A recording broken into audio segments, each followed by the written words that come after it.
नमस्कार। आज हम एक बहुत ही दिलचस्प विषय पर बात कर रहे हैं। जी। हमारे शरीर के 7 ऊर्जा चक्र और नवग्रहों के बीच क्या कनेक्शन है, क्या संबंध है। हमारे पास एक लेख है, चक्र और ग्रहों का रहस्यमय संबंध।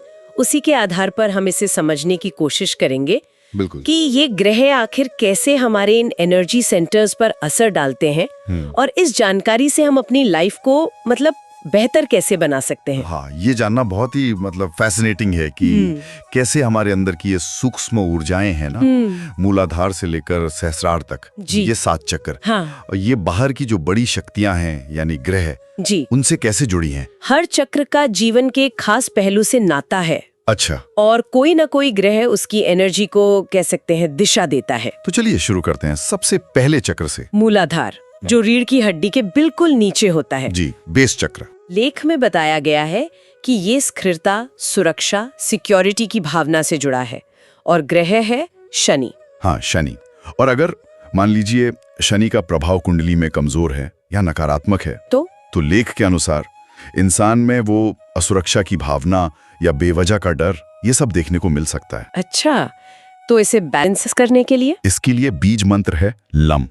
इसका जाप और जैसे पॉजिटिव सोचना कि मैं सुरक्षित हूँ।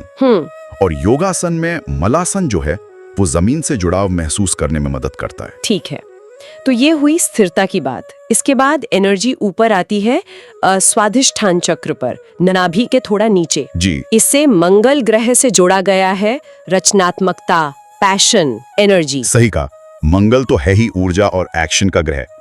तो अगर ये चक्र बैलेंस में नहीं है, हाँ, तो लेख कहता है कि गुस्सा जल्दी आना, चिड़चिड़ापन या फिर जैसे जीवन में कोई रस न महसूस होना, ऐसी चीजें हो सकती हैं। इसके लिए क्या उपाय है? इसका बीज मंत्र है वम। और आसन जैसे भुजंगासन, कोबरा पोज, वो इस एनर्जी को सही दिशा देने में मदद करता है। और फिर नाभि के पास मणिपुर चक्र, वो तो पर्सनल पावर, विल पावर का सेंटर माना जाता है ना। बिल्कुल। और उसे बल मिलता है बृहस्पति ग्रह से, गुरु ग्रह, जो ज्ञान और विस्तार का कारक है। तो जब ये चक्र या बृहस्पति थोड़े कमजोर हों तो कंफ्यूजन, फैसला लेने में मुश्किल, आत्मविश्वास की कमी, अच्छा, ये सब हो सकता है। लेख में रम, बीज मंत्र और अग्निसार क्रिया जैसी टेक्निक्स बताई गई हैं जो अंदर के उस फायर को, उस अग्नि को जगाने में मदद करती हैं। अब आते हैं हृदय पर, अनाहत चक्र। ये प्रेम, करुणा, रिश्तों का केंद्र है और ग्रह है शुक्र। हाँ, शुक्र, सौंदर्य, प्रेम, रिश्ते, ये बहुत ही क्या कहते हैं, सेंसिटिव एरिया है। हाँ, लगता तो है। लेख बताता है कि अगर ये चक्र इम्बैलेंस्ड हो या शुक्र कमजोर हो कुंडली में, तो रिश्तों में कड़वाहट आ सकती है, अकेलापन महसूस हो सकता है, या इमोशनली ब्लॉक्ड महसूस करना। हाँ बिल्कुल, भावनात्मक रूप से बंसा महसूस करना। इसके लिए यंग बीज मंत्र का जाप है और आसन जैसे उष्ट्रासन, कैमल पोज, जो हार्ट को ओपन करते हैं, वो बैलेंस लाते हैं। गले में जो विशुद्धि चक्र है, उसका संबंध तो कम्युनिकेशन, सच बोलने से है। और ग्रह बुध। जी, बुध, वाणी और बुद्धि का कारक। तो अगर ये कमजोर हो तो अपनी बात कहने में झिझक होना, मिसअंडरस्टैंडिंग होना, यहाँ तक कि थायराइड जैसी शारीरिक समस्याएं भी इससे जुड़ सकती हैं। अच्छा। लेख में इसके लिए हम बीज मंत्र और सिंहासन आसन, लायंस पोज का सुझाव है। ये एक्सप्रेशन को क्लियर करते हैं। फिर भौहों के बीच आज्ञा चक्र, तीसरी आंख, इसे चंद्रमा से जोड़ा गया है। हाँ, चंद्रमा, जो मन और इंट्यूशन का प्रतीक है। ये चक्र इंट्यूशन का, क्लैरिटी का, मानसिक शांति का केंद्र है। और अगर ये बैलेंस में ना हो तो भ्रम की स्थिति, इमोशनल उतार चढ़ाव, फोकस करने में मुश्किल, ये सब चंद्रमा के कमजोर होने या इस चक्र के असंतुलित होने से हो सकता है। इसके लिए सबसे प्रसिद्ध मंत्र ओम का ध्यान बहुत सहायक है। और ध्यान की मुद्राएं। और सबसे ऊपर सिर के टॉप पर सहस्रार चक्र, ब्रह्मांड से कनेक्शन का द्वार। और ग्रह है सूर्य। सूर्य, आत्मा, चेतना, जीवन ऊर्जा का स्रोत।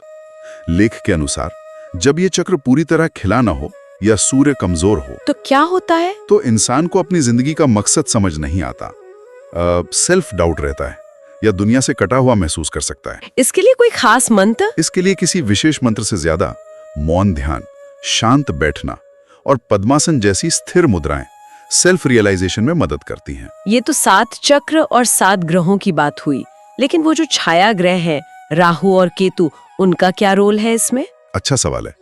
लेख में उनका भी जिक्र है। राहु को अक्सर आज्ञा और सहस्रार चक्र के बीच में माना जाता है। वो भ्रम पैदा कर सकता है, सांसारिक इच्छाओं को बढ़ा सकता है, आधार से भी जोड़ते हैं कभी-कभी। सही मार्गदर्शन मिले तो केतु आत्मज्ञान की खोज में बहुत सहायक हो सकता है। एक सवाल जो शायद बहुत से लोगों के मन में आता होगा, अगर किसी की कुंडली में कोई ग्रह पीड़ित है, मतलब कमजोर स्थिति में है, तो क्या उससे जुड़ा चक्र कभी पूरी तरह एक्टिवेट हो सकता है? हाँ, ये बहुत महत्वपूर्ण सवाल है और लेख कहता है कि हाँ, बिल्कुल हो सकता है। अच्छा। देखिए, ज्योतिषीय उपाय होते हैं, जैसे दान करना, शनि के लिए तिल या लोहा दान करना, मंगल के लिए मसूर दाल या रक्तदान, सूर्य के लिए तांबा जी।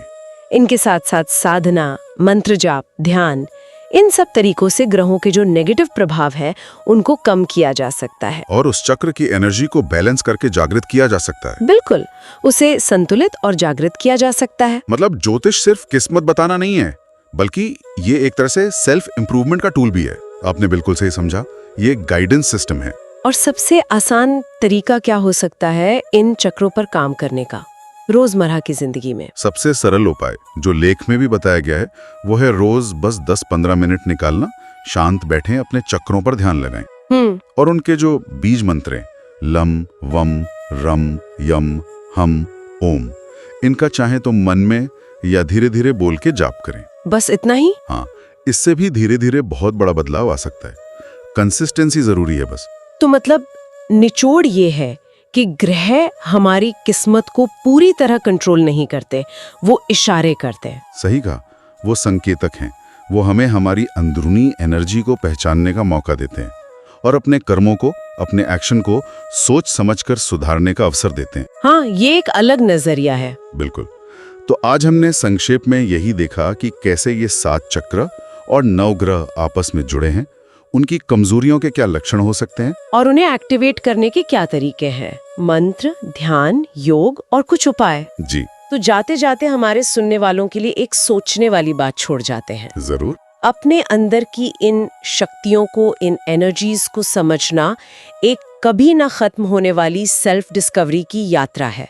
तो जरा सोचें कि आपकी लाइफ का कौन सा ऐसा पहलू है जिस पर इस वक्त सबसे ज्यादा ध्यान देने की जरूरत है।